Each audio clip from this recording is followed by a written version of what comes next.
Баршаңызға сәлем, қалдарыңыз қалай? 3 ай бұрын мен осы доллар гүлін жапырақтарын картошка шығару үшін жеке отырғызған болатынмын. Соның нәтижесін қазір сіздермен бөлісетін боламын. Міндетті түрде қараңыздар. Міне менде бұған 3 ай өтті. Негізінде 1 айдан кейін картошкалар шығып бастаса, жеке ыдыстарға отырғызуға болады. Менде уақыт созылып кетті. Мен осындай 3 шағын ыдыс алдым. Астына дренаж салдым. Біреуінде пенопласт, екеуінде мұндай дренажный тастарды салдым. Жаңадан ашылған әмбебап топырағын алып, оның кейбір жерлерін ұсатып, осы 3 ыдысқа топырақтарын ұсатып салып жатырмын. Астында дренажы бар. Кішкене топырақты утрамбовать еттім, өйткені бос орын қалмау керек.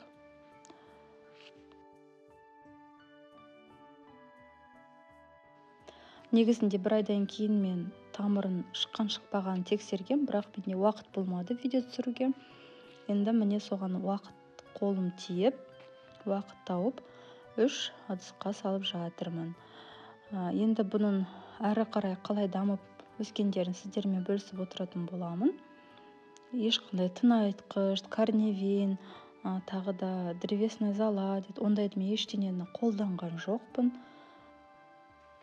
Тек топырақтан, жапырақтарын қиып алғаннан кейін әмбебап топыраққа салдым. Астында дренажы болды. Міне қараңыздар, 3 айда қандай астында картобы шыққанын көріп отырсыздар.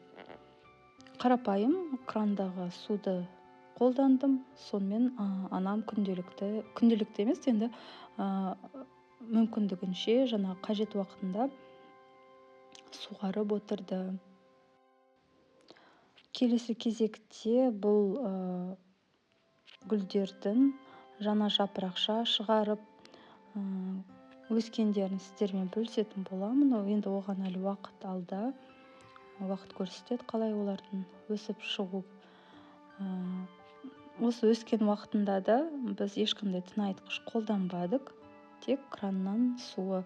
Кейде ғана біз бананның қабығын суға жарты 1 сағатқа қойып, сонымен суғарып отырдық. Ал дүкеннен алынған тыңайтқышты қолданбадық.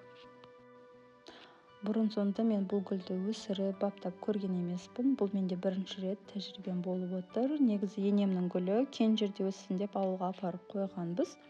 Міне нәтижесі осындай болып жатыр. Келесі кезде сіздермен өзгерістерді бөлісіп отыратын боламын. Мынау қарапайым кранның суы тұнбаған, шамалыдан құйдым.